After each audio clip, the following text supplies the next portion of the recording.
Well, hello, ladies and gentlemen. Welcome back to Grizzly Bear Sam's YouTube channel, and welcome back to Elm Creek Farm. This is episode number 9. And as you can see, we have moved into the big house. My dad has moved into town, and we've moved up here. And as a result of his second retirement, I suppose, we did go ahead and move a hired worker into our old house just down the road right there. And been working on getting the house all the way that we like it, or I should say the way that my wife likes it. And spending time doing that and also planning what we're going to do with this barn.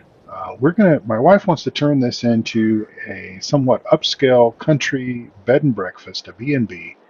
And so we're going to be working on that and turning that into an operation that she's going to manage and run. We think it's going to be fantastic because, there's a lot of things, a lot of people come out from the city and they've never had the opportunity to stay in a country setting, in a rural setting like this, certainly on a farm. And so she has some ideas, letting people come out. We're going to fix these up, make them into rooms. I don't know how many she has plans of putting in here, but enough that we can make some extra income on the farm through that endeavor, and may even have a situation where people can come out and pay us to actually work a little bit on the farm. I mean, can you imagine that? So that would be certainly a good business endeavor. Certainly, of course, we've got to work out the insurance situation. So what we've got to do is we've got to move these rocks, and I believe we've got enough for a trailer load. I have been working down here and basically got a bit hungry and decided that I was going to go up to the house and get a bite to eat. So we're going to come over here and grab another scoop or two and see what else we can get in there. And we're going to go ahead and take these down to the rock crusher and sell these. I'm not sure what kind of a price we're going to get, but it'll be what we get, and it will be certainly better than just leaving them set here. And of course, like I said, because this is going to be turned into a upscale country B&B, we need this area for parking, and plus we don't want our residents to have to walk across or stumble across or whatever a pile of stones. So let me just go ahead and dump this in here. I need to very, very badly get my joystick configured with FarmSim 22 for the purpose of front loader type operations and such. I just have not taken the time to do that, and I need to do that because it certainly, well, it works well in FarmSim 19 to do it that way, and it makes it a little bit easier than using the mouse. All right, so that is a load that we've got there, and we'll just go ahead and jump out and jump in our tractor and head to the rock crusher. Hopefully I can find it. Hope everyone is having a wonderful day, and I believe that you all will have been updated through episode number 8, the previous episode to this being episode number 9, about the work that we did to actually combine these fields. And one thing that I failed to show you when I talked about this is the dynamic PDA, which is really, really cool. If we bring up the PDA here and we look at it and we look in our areas, you can see how dynamically it has already incorporated these changes with the fields. It didn't change the numbering, but it essentially made them one large field on the map, and I think that's very cool. That's, I know FarmSim 22 has some challenges and such that folks are upset about, and obviously Giants needs to work through, but there are also lots of really good nuggets of information, or nuggets of enhancements that have been put into this version of the game that are just outstanding, and that is certainly one thing for sure. All right, so we will head on down to the rock crusher, or I believe it is known as the debris crusher, and sell these stones.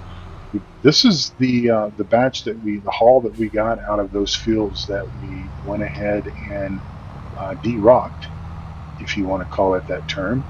Um, as I think I talked about in episode number 8, we did go ahead and plow and de-rock those fields just so that everything was set the same. So we've got the same plow state, lime state, and cultivating state across those fields. The only difference being is that the fertilization state on one or two of those combined fields is a little bit different than the others that adjoin that same field. But we'll work through that. That's not a big deal. But I did want to get the plow states, the lime, and the cultivation state more or less even in balance. So we've done that. All right. Well, we'll head through town here on our way to the debris crusher, and then on the way back I'll show you a new enterprise. You may notice that our money is considerably less than it was in episode number 8. We made a sizable investment in a new operation, fairly large operation, greenhouses. Right now we're growing lettuce. While lettuce takes a little more water than, say, for example, tomatoes, the yield or the sell price for lettuce is much greater at this particular point in time. And so we are basically going to try to capitalize on that and try to generate enough daily income through those greenhouses to essentially offset the costs of the occasional hired workers and such as that. Like I said, we do have I think it's this road here. Let me just pull up the bigger map and see where we are in relation to things. And yes, it is. We are going right there. So let's go ahead and take a right turn. I also need to configure my turn signals as well, but that's okay. We'll just let that go. Now, I've never been here before, so I think it is this second icon. So let's just kind of get out of the cab and take a look at the lay of the land here and see if that is looks like on further down. Maybe here.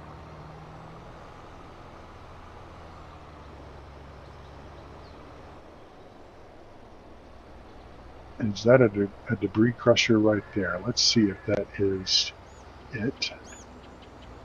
Coming in here.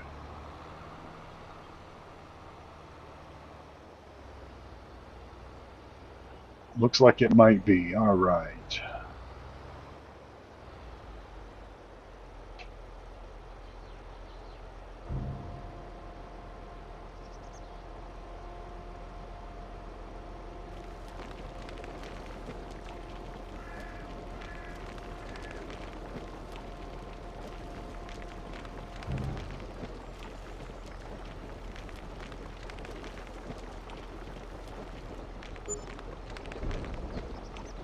All right, $2,613. Certainly nothing to sneeze at. I'm not going to pay a whole lot of bills with that, but that is certainly better than just leaving it set in the fields for it to cause damage to our equipment and/or leaving it piled up for paying B&B customers to stumble over. So we will head on back, and I'll show you the new enterprise that we've got going on here.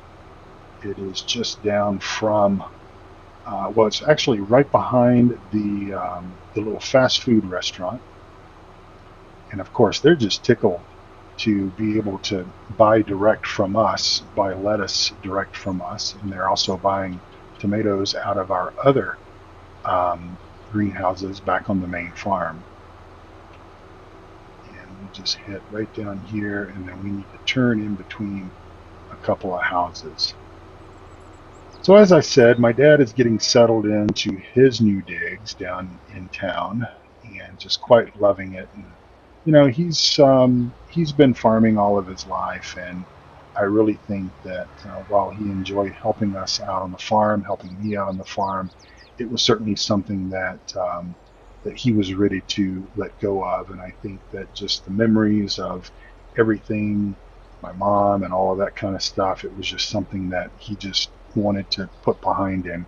So here's our greenhouse operation. I think there's something like 20 greenhouses in here. I think if my count was correct, or if I remember what my count was, and as I said, they're all growing lettuce, and we're going to just keep those things pumping out as much lettuce as possible. And as I said, it sells over there to the as I hit that fence, it sells over there to the fast food restaurant. All right, heading on back. So that was a sizable investment, both in the fact of the field purchase and also in the greenhouses. Those are the large greenhouses that I believe are like $10,000 a piece. And we got those filled up with water, and everything is just cooking with gas, as they say. All right, well, we're going to head back to the main farm, and I think that we will do perhaps one more chore. I think we want to begin restocking the dairy with at least hay and straw, and possibly I'll do some silage off camera, work with the conveyor belt that I have set up there in the silage pit, and get that done. It was somewhat interesting because Giants released a fact sheet. Today is Friday in the real world, the 3rd of December that I'm recording this episode. You'll see it sometime next week. But Giants released a fact sheet for today, and it had, of course, they showed it in the picture. It was blowing snow, but it was one of those, what I believe, what was called fraise back in the FS 17, 15, 19 days. And I'm kind of curious as to whether or not we're going to have to wait for those to be released through the patch, or if they're going to show up in the Giants Mod Hub, or just exactly how we're going to get our hands on those, because I don't think they're in the game, or they weren't in the game the last time I checked, and see those, and whether or not that will handle other materials such as manure or silage or whatever. So pull through our barn here, and we're going to just go ahead and load up some hay, and we'll take that over and dump that into the dairy area. I'm also hoping that the mod comes out that prevents this whole camera snapping issue. For Farm Sim 19, I believe it was out before now. I mean, we're coming up on almost 2 weeks since game release, and that mod was, I'm pretty sure, out before. It might have even been like a day. I don't think it was a day 1 mod, but it might have been like a day 2 or 5 or something like that. It came out pretty quick, because I don't like the camera snapping onto various things like the power lines and the buildings and that sort of stuff. All right, we'll go ahead and dump this hay in there, and then go ahead and make this a shorter episode for today. As I said, it's Friday in the real world. I've got some errands I need to run today, and also some chores I need to do around the house. You know, being retired and kind of being a house husband keeps me just as busy doing those things as I stay busy with efforts here on the farm. And so just want to thank everyone for watching. Hope you all have a wonderful, wonderful day. And please make sure you check out my my YouTube channel list of other videos. I'm doing the 5-minute mod reviews for Farm Sim 22 and producing those as they come out, and or as I find mods that interest me. I'm not going to do a 5-minute mod review on just anything. It's going to typically be mods that are either released through simplysafemods.com, which is my mod hosting website, or through Giants Mod Hub. I'm not going to go out necessarily and seek out all the other places where one can get mods. But the cool thing is that when I do those videos, those mod reviews, I've typically used the mod for a little bit of time, sometimes more longer than other mods, but I use them, I test them, make sure that they do everything that it says on the label, and then do the mod review so that you can make a decision as to whether or not it's something that you want to put on your virtual farm. And I've done quite a few of those since FarmSim 22 has released. I think somewhere in the neighborhood of 7, 8, 9, 10, something like that. And again, some of those mods are available on simplysafemods.com, and the others are available on Giants Mod Hub. And I think I did the conveyor belt, obviously, is a Stevie mod, and that's available on his Facebook page. So check those out, and make sure you come back here for another episode on the wonderful Elm Creek Farm. And I'm Jerry Grizzly Bear Sims, and I thank you for watching. Have a wonderful day, and I'll see you back here real soon. Bye for now.